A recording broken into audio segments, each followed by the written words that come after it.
Right, voter registration during the civil rights movement.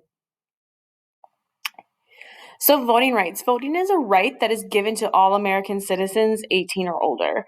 However, many states during this time, so during the civil rights era, that we've been talking about the last few weeks, they made it very difficult for Black people to vote. They couldn't just walk up to their voting place and vote. They made it really, really difficult for them. So some of the ways that they made it difficult for Black people to vote was they made them take tests or pay fees. So they would make them take these really difficult tests that didn't really make sense to try to confuse them so they wouldn't pass the test.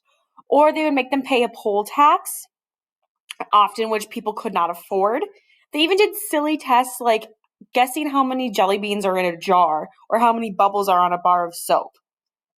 All things that would prevent people from being able to vote because they're pretty much impossible to pass the tests, and then you might not be able to afford the poll tax. White people, however, were not made to complete these same tasks at all, pretty much ever.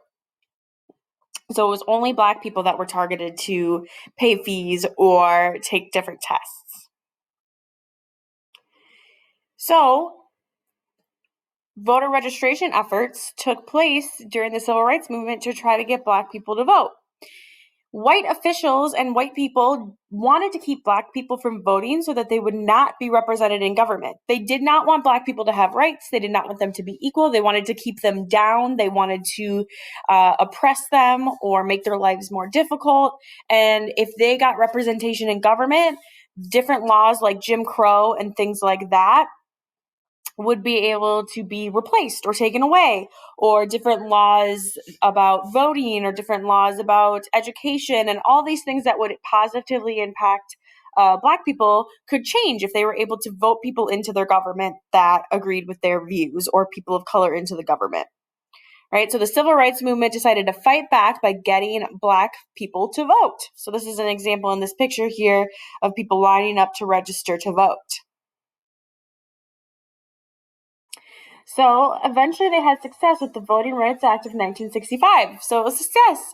The Voting Rights Act of 1965 made these tests and fees illegal. So states could no longer require people to take tests or pay fees to be able to vote, right?